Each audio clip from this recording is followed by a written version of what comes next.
I will never forget the sound of her voice. It was as big as she was, deep, trembling, filled with an urgency that cut through my skin like an electric current. "I'm begging you, don't do that," the giant woman told me. And even so, I did it. Not out of defiance, nor out of bravery. It was pure instinct. An inevitable response to what I was seeing and feeling. Because from the moment I met her, I understood that there was something much bigger than her size running through every beat of her existence. The first time I saw her, she was emerging through the clouds of dust in the old quarry. Rising like one of those mythological statues you see in history books sect, this one breathed and was wounded.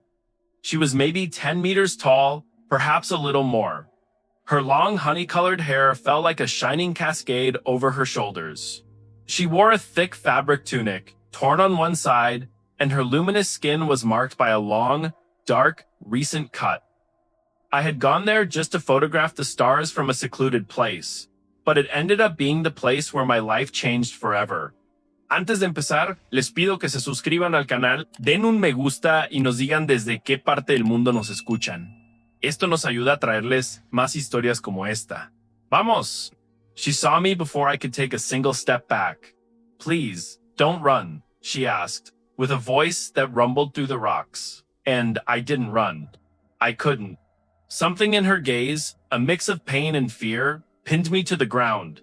Still, when I tried to get closer, she raised her hand in a gentle gesture, although to me, her palm was like a moving wall. "Don't do that. Don't come any closer," she said. But her warning didn't come from distrust. It was fear, but not fear of me. Fear for me. The crack along the side of her abdomen bled a faint light, as if her body held a living glow inside it. It didn't look human, not even from this world.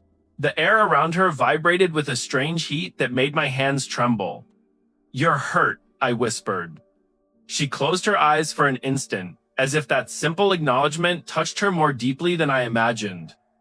"You must not touch me," she said, breathing with difficulty. "My energy could hurt you." But then it happened. Her strength gave out a little. Her knee touched the ground and her giant body lowered its head as if she were a mountain about to collapse. The crash displaced stones and dust around me. Everything in me screamed that I had to help her. And that was the exact moment she said it again, with more urgency than before. "I'm begging you, don't do that." She said it when my hand reached toward her. She said it when, without thinking, I let my fingers brush that light escaping through the wound in her skin. And even so, I did it. And the moment I touched her, I discovered something I wasn't expecting. Something no human being is prepared to feel. The whole world seemed to stop. There was no pain, only a warm, deep current filled with images that clung to my mind as if they were memories that weren't mine. I saw a sky I didn't know, stars arranged in impossible patterns, a city made of living columns that breathed, and a gigantic figure of the same species as the woman kneeling before me, except wrapped in a shadow that froze my bones. The vision was so intense it took my breath away. She, startled, opened her eyes and looked at me in horror. "What have you done?" she whispered. It wasn't reproach, it was fear. Deep fear. I stepped back, staggering. I just wanted to help you," I said, trembling. Her breathing quickened, as if my touch had activated something she had tried to keep hidden. "Now we are connected," she murmured with a mix of astonishment and despair. "And nothing that comes after this will be easy for you." Her words fell over me like a prophecy. The light from her wound began to calm, but in my palm, a faint glow remained, a golden pulse that moved beneath my skin as if trying to find a path. The giant woman looked at me in silence, slowly regaining her composure. Then she tilted her face toward me. Her shadow covered me completely. "My name is Ariali," she said softly. "And from now on, you are no longer alone in this." I didn't know if that was a comfort or a curse. All I knew was that one touch had changed everything, and that this connection, impossible as it seemed, had only just begun. I never imagined that a simple connection, an almost accidental touch, could alter the very heartbeat of the world. And yet, As Ariali slowly stood up, I could feel how something inside me kept responding to that golden pulse her wound had deposited in my palm. It was as if a second heart had awakened, one that didn't entirely belong to me. The giantess took a deep breath, straightening her enormous figure. The wind dragged strands of her honey-colored hair, and for an instant, her expression seemed calmer. But that calm didn't last. When her large, luminous eyes settled again on my hand, I saw her tense up. "That energy wasn't supposed to touch you," she said quietly, almost as if speaking to herself. I looked at my fingers, which trembled with a soft vibration, like an echo of the contact with her. "I don't understand. What does this mean? What's happening to me?" Ariali knelt again, but this time not out of weakness. She did it slowly, with a surprisingly delicate gesture, until she was closer to me. Her face immense but serene leaned in, at a distance that for anyone else would have been intimidating. For me, it was mesmerizing. Warmth, light, and an indecipherable mystery emanated from her. "I wasn't supposed to share my life flow with a human," she explained. "We're not made to withstand it. Your body will try to adapt, but in the next few days, you will feel changes." "Changes like what?" I asked, unable to hide the tremor in my voice. Ariali stayed silent for a few seconds. Her eyelashes, long like wings, blinked with a hint of worry. "Perception, dreams, memories that aren't yours, and possibly emotions that don't belong to you either." I swallowed hard. It wasn't fear, it was vertigo. As if the ground beneath my feet had stopped being stable. "I need to take you to a safe place," she added. "If my clan detects the connection, they will come. And not all of them are as patient as I am."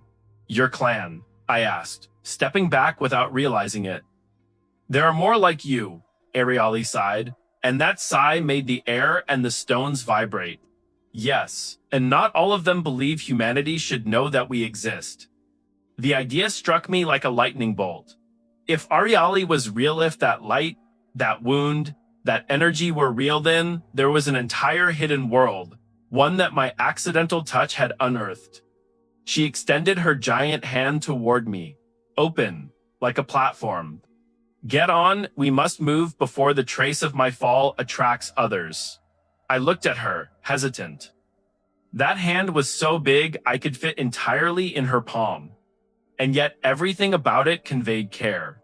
The memory of the golden pulse on my skin pushed me to trust her. And so, with a knot in my stomach, I took 2 steps and climbed on. The sensation was indescribable. Her skin was warm, with a soft texture that contrasted with what one might imagine from someone so large. Her fingers closed around Minot like a cage, but like a shield. Every movement she made caused the wind to hit my face with enough force to make me squint. As we moved out of the quarry, the night seemed to open to let us pass. The stars hung above us like silent sentinels. I could feel a slight tremor in her breathing. Not from exhaustion, but from unease. "Ariali," I said, raising my voice so she could hear me. She tilted her head just enough to listen without stopping. "What I saw when I touched you. Those images, were they yours?" Her expression changed. For an instant, the giantess seemed more vulnerable than before. "Yes," she admitted. "And you shouldn't have seen them. That means my energy fused more deeply with you than I thought. I saw a city, a different sky, and a huge figure wrapped in shadow." Ariali pressed her lips together, as if remembering it hurt her. "That was Keller," she said. "He will not allow you to survive if he discovers that we share a bond." The night seemed to grow colder. "Why?" I asked. "Because for my people," she replied in a thin voice. "A bond like this only happens between 2 of our own. It is sacred, it is irreversible, and it should never, ever exist between a giant and a human." Her words fell over me with an indescribable weight. A mix of awe, fear, and something else, something I couldn't name spun inside me. As we moved toward a destination I still didn't know, a single thought struck me with painful clarity. From that moment on, My life no longer belonged entirely to me. The connection that had begun with a simple touch deepened with each step, and I didn't know if it would save us or condemn us both. Dawn reached us when Ariali stopped at the edge of a forest so ancient that the trees looked like columns of a forgotten temple. The golden light illuminated her giant silhouette, revealing every curve, every mark on her luminous skin, every shadow of worry in her gaze. She set me down gently on a flat rock covered in moss. Her long, elegant fingers slipped away with extreme care as she pulled back as if she feared breaking something fragile she carried within herself. "Rest for a moment," she said. "I need to concentrate to hide our trail." As she spoke, she raised both hands toward the air. A faint current of light came from her palms, expanding like glowing mist. The vibration was so subtle, I would have missed it if not for the golden pulse in my hand, responding, synchronizing with hers as if they were two notes of the same instrument. It unsettled me. That energy was still changing me. When Ariali finished, she fell to her knees, exhausted. The ground trembled just slightly, but enough to make me jump. She managed a weak smile. "I'm fine," she said, though her breathing said otherwise. I took a few steps toward her. "Does that effort affect you like this?" "It shouldn't. But part of my energy is now in you, and that weakens me more than I imagined." I fell silent, stunned. Then, "Am I hurting you?" "No," she answered, looking at the ground. "It's not harm, just a burden I should never have asked you to share." "But you didn't ask?" I said. "I was the one who touched you. I was the one who, it was my responsibility to protect you from me," she interrupted softly. And I failed. The way she said it, with that mixture of sadness and tenderness, made something inside me tighten. The silence between us grew dense, full of things neither of us knew how to name. I sat in front of her, taking a deep breath. "Ariali, when I saw your memories, I also saw something else. I felt fear, but also hope. As if you had been waiting for something for a long time." Her eyes opened a little wider. It was hard to read the expression of someone so large, but in that instant, her vulnerability was as clear as daylight. "I was waiting for freedom," she said. "Waiting for a future where I wouldn't have to follow orders I don't understand. My clan believes humans are fragile, unpredictable, a risk. They think they must watch from the shadows, intervene only when necessary. But I have seen that their distrust is a mistake. Have you observed humans before?" I asked. She nodded slowly. "Many winters from mountains, caverns, forests, never this close. And what did you see?" Ariali lowered her gaze to me. The morning light reflected in her eyes, turning them into two golden spheres. "I saw that you feel with an intensity we have forgotten. I saw that you risk everything to protect those you love, even without fully understanding the danger. I saw that your small physical size doesn't stop you from having immense spirits." It was strange to hear that from someone whose single hand could cover half my body, but she said it with a sincerity that left me speechless. Before I could respond, a wave of dizziness hit me. I brought a hand to my chest.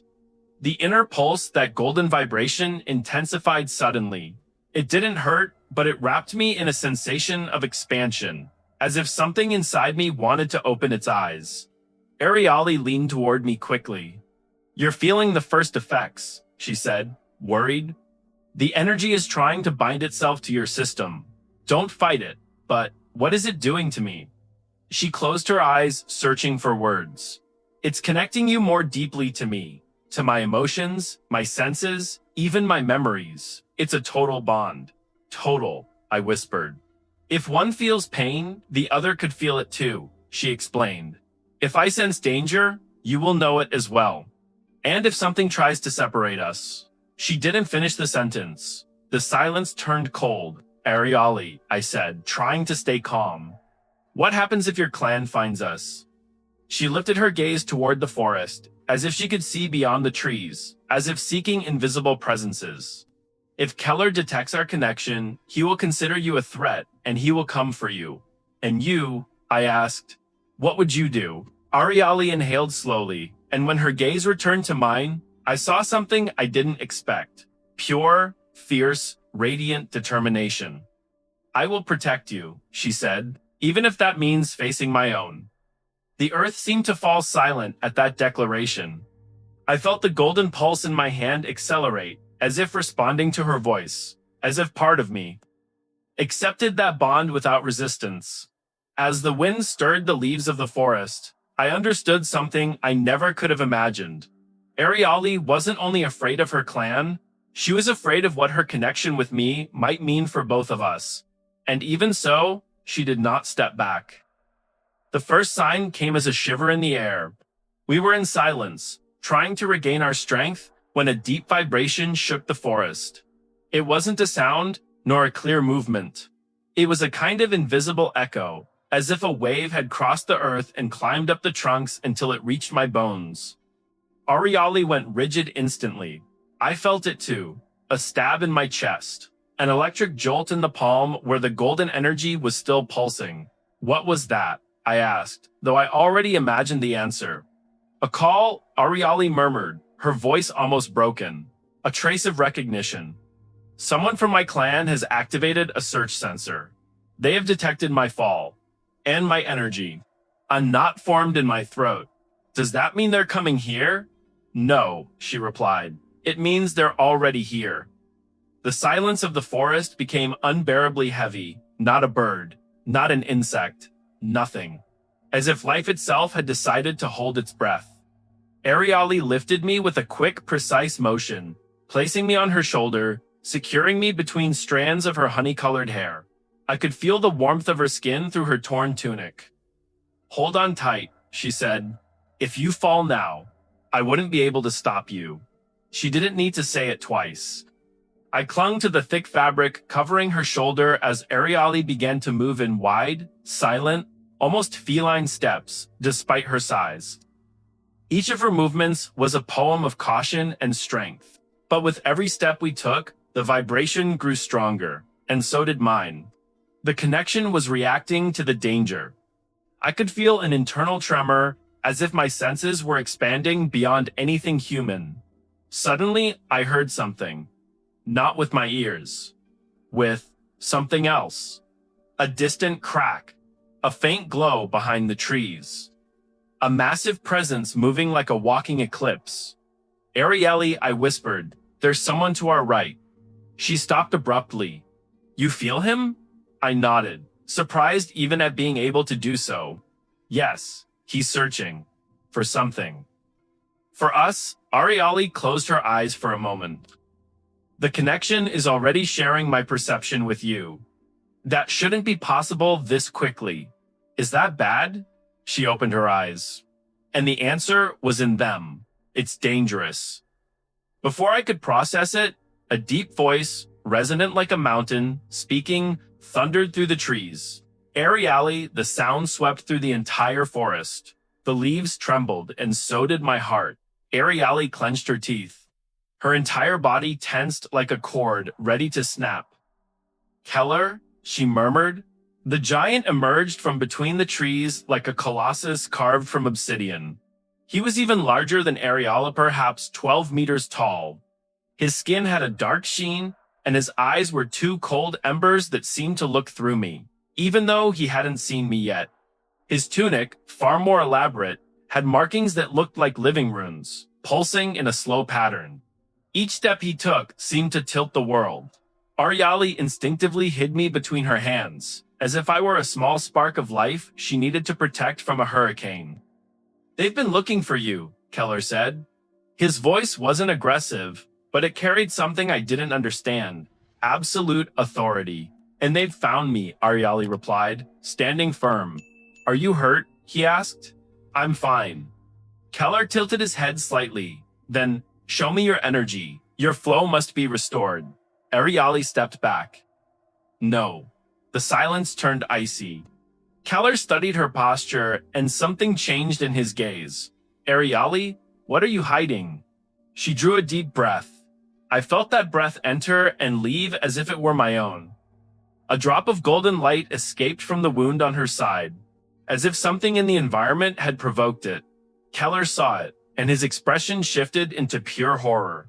That glow, his eyes widened. Ariali, don't tell me a human touched you. Ariali didn't respond. The silence was enough. Keller raised a hand and his voice turned into a blade. Where is he? A chill ran through my entire body. His presence felt like a storm waiting to destroy everything in its path. Ariel held me with both hands, bringing me slowly to her chest, shielding me with her giant body. Keller took a threatening step toward us. Ariali handed him over. She stepped back, a step that made the forest rumble. A step that changed something in her gaze. No, Keller exhaled, disappointed, like a weary god. You know what that connection means? You know what it will provoke. You know what he will be to you, and what you will be to him. Ariali looked at me, and for an instant, the world stopped. Her voice trembled as she said, I know. Keller extended his arm toward us. Then, you forced me to act. The sky seemed to grow darker. The earth vibrated, and something enormous, something inevitable was about to be unleashed between them. The moment before chaos was so silent that I could hear my own breathing mixing with Ari. She was wrapped around me, holding me against her chest as if I were the last spark of something she refused to lose. In front of us, Keller glowed with a dark intensity, each symbol on his tunic pulsing like a foreign heart. When he raised his hand, the light that emerged from it was as deep as shadow. A black beam, thin like a crack in reality, began to form. Ariali Keller thundered. Last chance. She didn't answer. Her silence was a wall. And as I felt her determination seep through the connection, something inside me ignited. It wasn't physical strength. It was certainty, a strange clarity, as if her own bravery had found an echo within me. Keller, I said, not fully understanding why I was speaking, only following an impulse that didn't feel like mine. Stop. Ariali tensed. Keller opened his eyes, surprised by my voice. When he saw me, his expression turned into something indescribable. Revulsion, fear, and disbelief. A human. Speaking inside an active bond, he clicked his tongue. This is an aberration. No, I said, feeling the golden pulse in my hand rising through my arm, my throat, my thoughts. It's a choice. Ariali looked at me with a mixture of pride and anguish. But before she could say anything, Keller launched the attack. The dark beam sliced through the forest like a storm whip. Ariali reacted like a flash of light. She turned, covered me with both hands, and tensed her entire body between the beam and me. The impact was devastating. I heard the explosion, saw sparks of dark light staining the air. The shock made the trees bend, the ground crack in small fractures. And still, Ariali resisted. Her entire body absorbed the energy. She screamed, not from physical pain, but from effort. As if she were holding a storm inside herself. I, trapped between her hands, felt her pain filter through the bond, not as suffering, but as temperature, pressure, like a colossal weight trying to sink into me. I couldn't help but let out a groan. The golden light in my palm expanded beyond my fingers, resonating with Ariali's energy. Ariali dropped the defense. I said without thinking, I can help you. No, she replied in a wavering voice. Your body won't withstand it. But the bond kept growing without asking permission. The beam finally faded. Keller lowered his hand, breathing heavily, stunned. Ariali collapsed to her knees, panting, her hair falling in a cascade over my shoulders. Keller watched the scene with a hardened expression. You don't understand what you've done, Ariali. You have condemned your bond. He will not survive. Ariali lifted her gaze, furious. I prefer his fate tied to mine rather than your blind vision of our kind. Keller narrowed his eyes. Then, if you choose the human over the clan, he raised his arm again. You are a traitor. The air seemed to crystallize. The earth vibrated. And something enormous, something inevitable was about to unleash between them. But something was already changing. The golden energy in my body began to expand like a heartbeat that no longer fit inside my skin. It didn't hurt. It was a revelation. As if my body finally understood how to breathe a new kind of air, Ariali felt the change. Her eyes widened with a mix of surprise and fear. He is responding to my energy, she murmured. That shouldn't be possible. Keller felt it too. He stepped back, bewildered. This cannot be happening. The golden light wrapped around my arms, my torso, my face. It didn't harm me, it made me aware. I saw the forest as a vibrating map of life. I heard Arielle's emotional thoughts like soft echoes. I sensed Keller's titanic presence like a cold shadow. And I understood that I wasn't absorbing energy. I was giving it back, Arielle, I said, lifting my hand toward her. Let me help you. She extended a trembling giant finger, and I touched it with my glowing palm. The connection burst into a golden arc. The wound on her side began to close, as if the light were stitching her skin from within. Her breathing steadied. Her strength flowed back. Keller watched, horrified. This is an equal bond, he murmured. Between a giantess and a human. It is impossible. Arielle rose slowly, stronger than before. Her colossal figure cast a protective shadow over me. The impossible is already happening, she said firmly. Keller stepped back, then another. And I understood he wasn't afraid of us. He was afraid of what we represented, of a future he could not control. This is not over, he warned. The clan will decide. Arielle held my gaze for a moment before answering. It will not be the clan who decides. It will be us. Keller vanished among the trees, leaving behind a silence full of warnings. Arielle took me in her hands and brought me close to her face. Her golden eyes shone with a new, profound warmth. What we have done today will change both of us, she said softly, and it will change our world. I felt her energy pulse with mine, not as something imposed, but shared, equal, alive. Then I'm not afraid, I replied. As long as we're together, Arielle smiled. A vast, radiant smile capable of making the dawn itself warmer. Then let us begin this path, she said, because our story is only just beginning. The forest breathed again. The golden light wrapped around us both. And so, between giants and humans, between fear and hope, we discovered that the connection that began as an accident was, in truth, destiny. If you enjoyed this story, subscribe to the channel and leave your like.